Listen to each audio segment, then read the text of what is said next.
Busting the world's oldest conspiracy by revealing the first writer's formats in the Bible. Have you ever wondered who is editing the Bible? These are some of the words written by the 1611 King James translators that are wrote in its preface. They state 4 reasons how anyone can re-edit the text in the Bible. Their third reason is by the light and feeling we attained unto ourselves. The next arrow down points to them writing, a great clerk, Gregory, is the divine, spelt with a capital D. At the bottom, they will tell you by studying the Bible, your reward is to have a participation in a heavenly nature. Whereas the Bible's words should be telling you how to be obedient to our Creator to enter into heaven. Now you know by their own words, they are not the good guys editing the Bible. Here, let me show you the 12 commandments that are listed in Exodus chapter 20, verses 1 through 17. Surprising, isn't it? Now let me show you how I changed one word in Exodus chapter 26, verse 26, the word bars to arches, and now you know that these planks make the hip roof for the tent for meeting for Yv. Why did I just use 2 letters for our Creator's name? Well, Hebrews did not have the letters J, O, or W in their language. Therefore, I am closer when I say the letters YV in English than anyone else. It is better to learn how to pronounce these 2 letters in Hebrew. Our Creator made me see Him 8 times, and these videos are my recording of how and why I am re-editing their text. Then all these books that I am editing will be made into one book in order. In my YouTube description, it has our Creator's hidden formats in a PDF of the same text. In fact, it is a message to everyone today and in the future. I have also made many different styles from these hidden formats for copyright reasons. All right, well, this is Numbers, and what I done this editing back in 23, and there will be video links to the why I did all this editing, but I needed to update it because the editing marks that I'm using in 2024 are not the same as 23. So the major change is that I've changed all these green ones to red and made them metallic to say that I'm adding these words, or adding these small words, but major words that are part of the format, I'm saying that they're added, but they are in gray italic text. So when I clean this text up, that should tell us, or tell you, what I've done in the editing. Let me see, I forgot to, so what I've done here is clean this text up, and this is what it looks like now.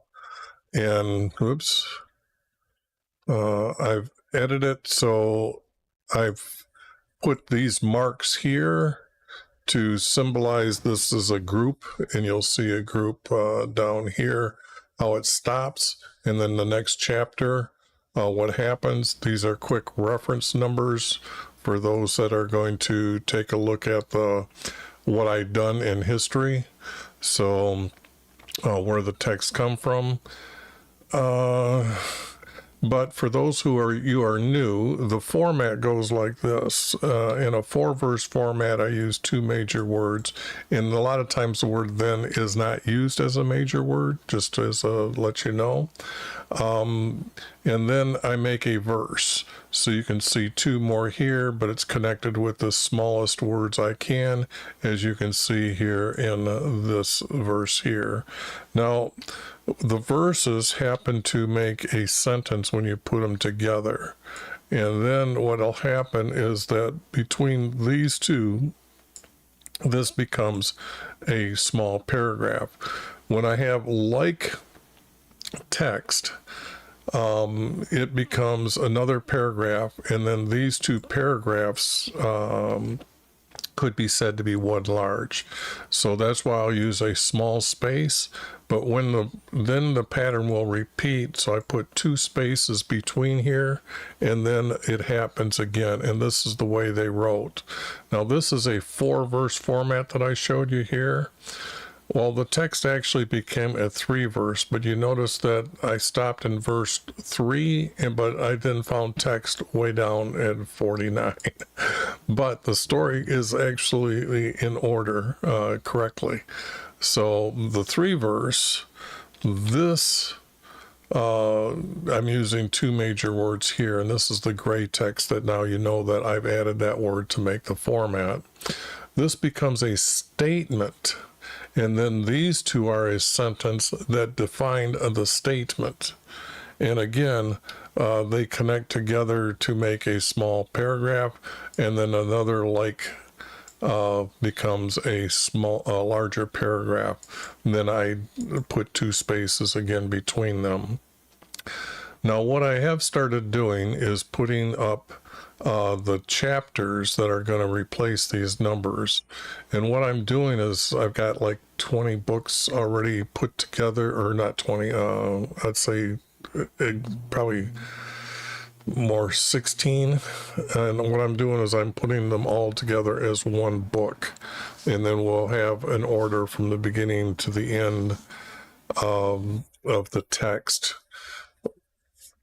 Although I don't know where to stick laws yet, but you'll I hopefully have within a month put in the description of this video that all the books together will be listed. So in the comments below, you'll see our Creator's Hidden formats that I'm going to go through as soon as I'm done with this. First Writers formats, and then I have the rules there that are very sophisticated to find our Creator's Hidden formats. That's why I won't need to go over them.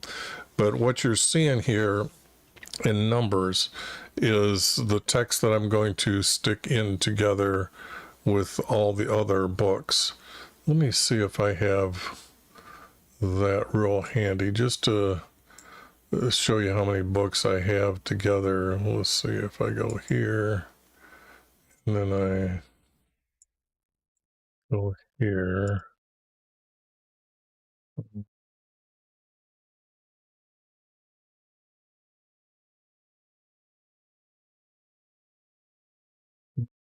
All this.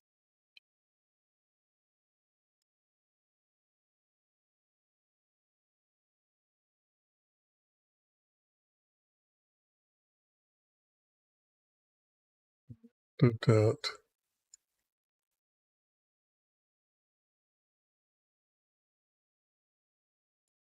What did I do?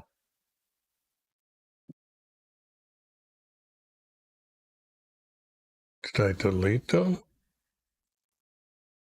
All my hard work I deleted? No, that's not good.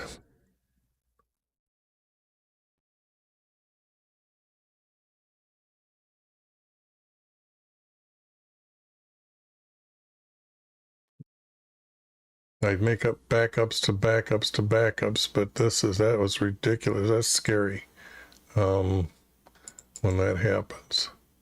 So, but over the years, I've learned that you got to make backups of backups.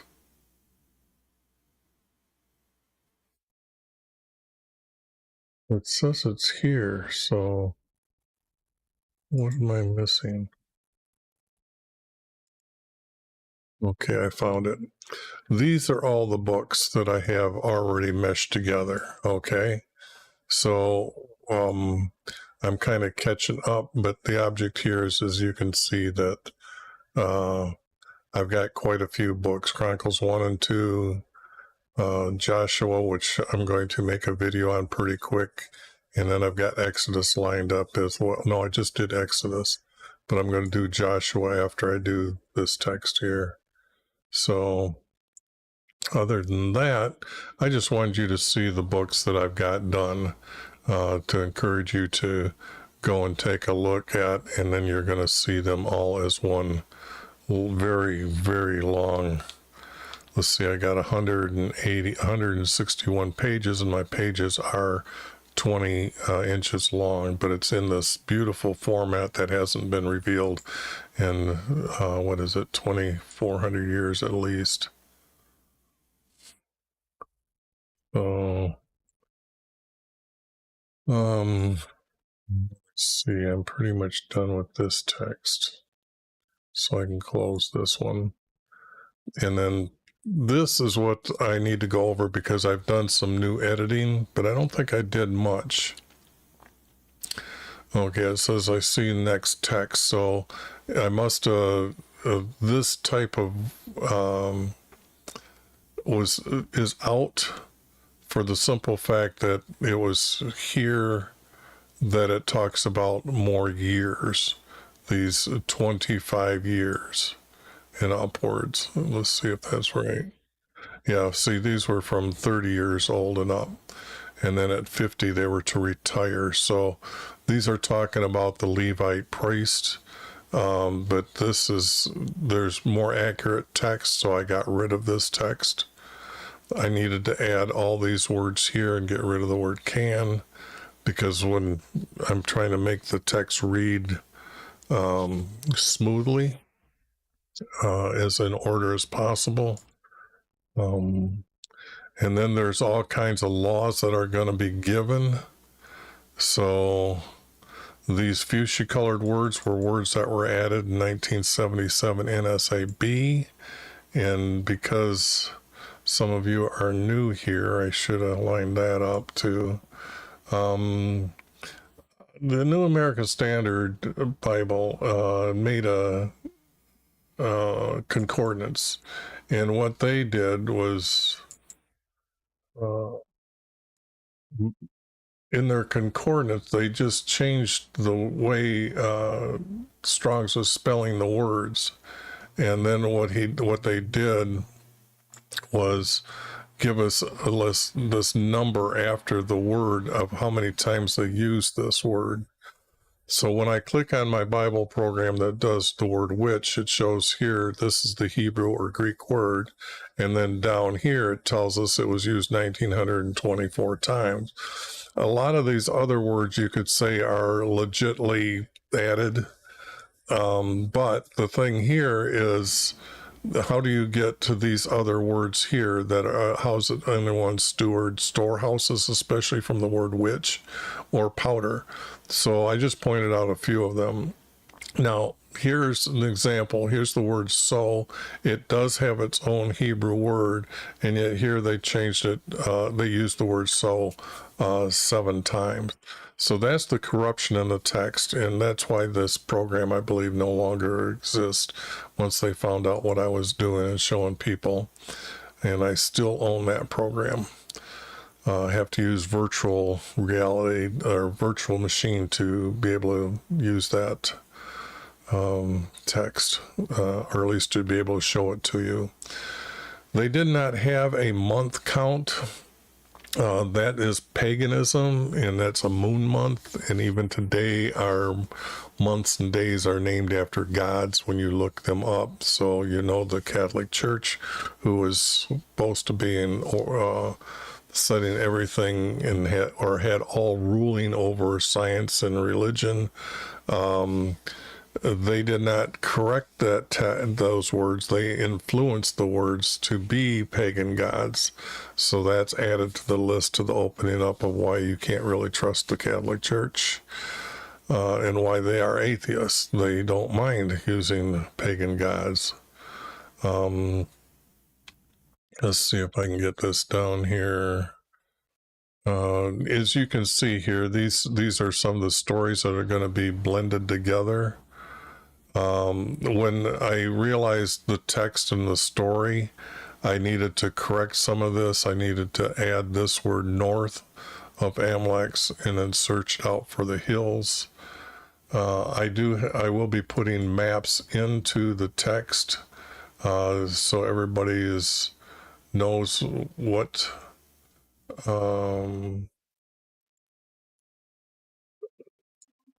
knows what's going on and gives some idea of where they were at. This was where they received the 10 Commandments. They went around this river to this hill. This is the hill that Moses is going to stand on, but this is the spy route that they went up to, and this is Amalek. So this is where they were at, because the story defines pretty much where they were at.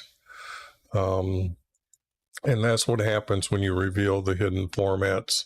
The text itself does give us a lot of information where they're at. In other words, there were no 40 years, there's no 40 years that they were in the desert. The locations that I'm pointing out here is from the text.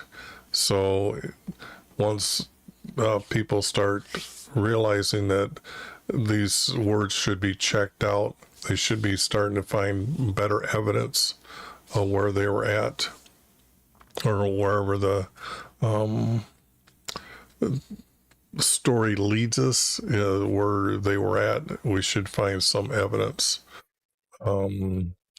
Example, human feces and animal feces in the desert does not decay. So that's the reason why they say they can't find 40 years of them being somewhere in the Sinai.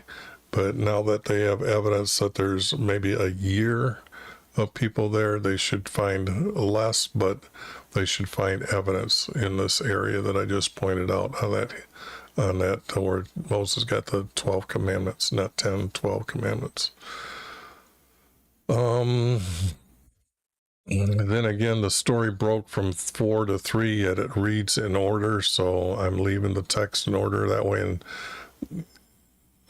And let's see, what other text? Maybe I didn't do too much editing in Numbers. Okay, here's some. This is simple with editing. I don't think I need to go through this. And I'm not sure if it's Korah's people or if I'm going to change his name, because we also have a priest named Korah, and I'm trying to get rid of the double use of a name.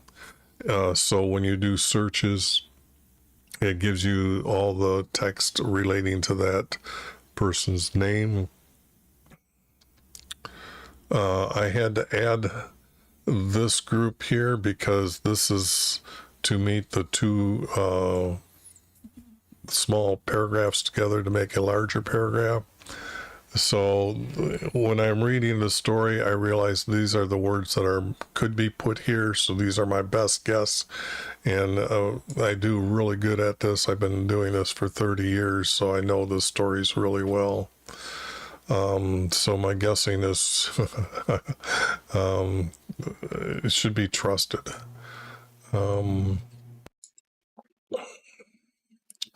I don't think those words are needed here. I changed the word all to show our leaders. And this was the sticks that the 12 tribes signed their name on, and then our Creator picked the Levites from. I didn't need the word corpse. I needed the word dead. I think it's better described this way. That's pretty easy.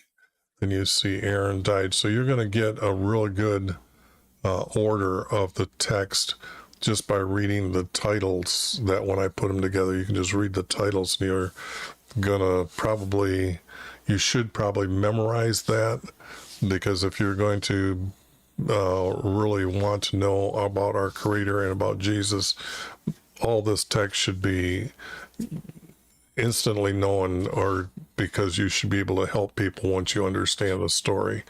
I added this text here. I didn't put it in green. I put it in yellow. So, and he summoned the leader. Well, maybe I should change this one to yellow as well, just to keep my format coloring correct. Or what I've been trying to update this. I went backwards on my editing. So let's see. Um, okay, there I was right there. I don't know what to put here yet, but I thought I could put some words. I really wasn't comfortable with how I was wording it, so I will probably take a look at putting more text in here as I keep accumulating the text and putting them all together. I've decided that the knives that they were fighting with have to be spears because they don't have swords. The book will say swords, and when I changed it to knives, because the women surely needed to cook with knives, and they would also have like a butchering knife. So what I did was I said they could make spears out of them to fight with Amaleks, or no, they're fighting Ammons now. Here is the wilderness. Now, why isn't it the desert and why is it the wilderness? And what is the wilderness? Over here is Ammons. They've already fought Moabs. This is the Sahara Desert. So that's kind of like the boundary line. I've got just guessing here. But the red path is where Moses took them and they were battling them. Well, between the Sahara Desert and actually where it's full green, like you could find a forest, there'll be like little mounds of a tree that's wind blown by the sand, so it'll have a few leaves on it and a few little bit of greens below it. But that's it'll be sand around it, but that's the wilderness, this little thin area between the desert and the full green forestry.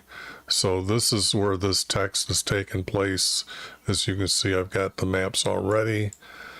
So here, I had to get rid of this river's name here, even though it's true, it was by Ammons. So that map that I just showed you here, it has to be this river here that they're talking about. Okay, and this is a mount here, and this is a mount. So this goes down, and it's caused the river to go down into the Jordan River. So this is what this text is talking about. So I had to make it a mount with the river. So for Ammons to the Jordan. So this is not from Saul to Nu. I think that's pretty easy to understand.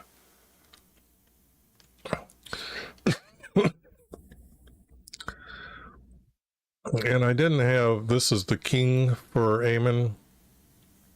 And what I did was I changed their elders to leaders. Elders I'm using as a word as older people that would be walking around. This because there's a story in I think Jeremiah, or maybe, yeah, in Jeremiah, when they're trying to arrest him, and then the people that were walking by, some of the elders remember the older stories of the past.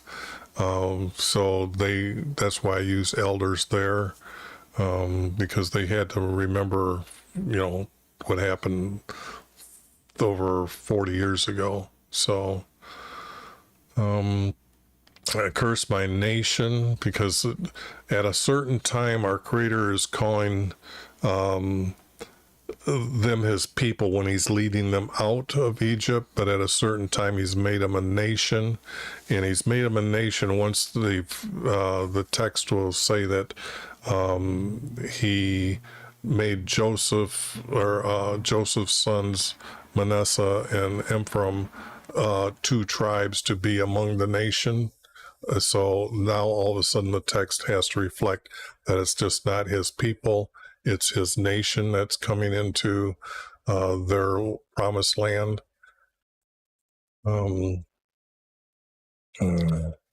Had to add this. This was just, I did not put anything in there. Maybe I might have had a blank line here, but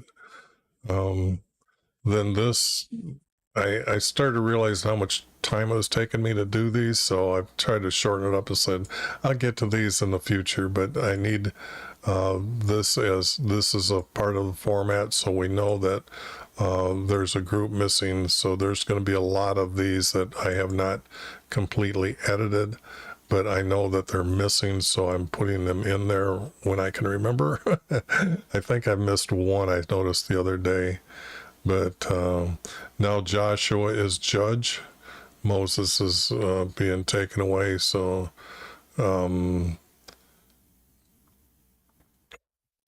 then where Moses was buried, but Moses, this is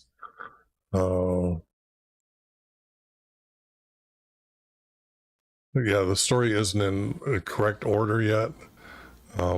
So these stories are just being labeled right now. And this is the way I'm noting the difference between the two tribes. This would be West Manasseh and this is East Manasseh. Okay. Just so you know that when the text you're seeing it, what's going on here is how I'm finding or why I'm using this, because if you said the just word, see, they're saying half tribe for Manasseh, but I needed to say half tribe is East Manasseh to the half tribe for East Manasseh. So that's just my way of noting. I didn't, because they're using the same name, unintentionally to willing, because I'd already done unwilling. So this needs to be corrected. What I'm doing here is I'm trying to make the text easy enough for a 12-year-old to read, and I have not turned to a secular text dictionary for the words.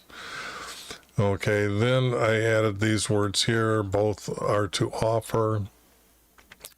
But the thing here is there's more words that need to be done. Now I put it in order. Okay, and what I did, I think I put all the laws that were in this numbers in a group, and what you're going to see is then this is the story here of how it becomes the story of how I put them together. This is when these stories go together. I can't break them, and then there might be some text in between here. I don't know.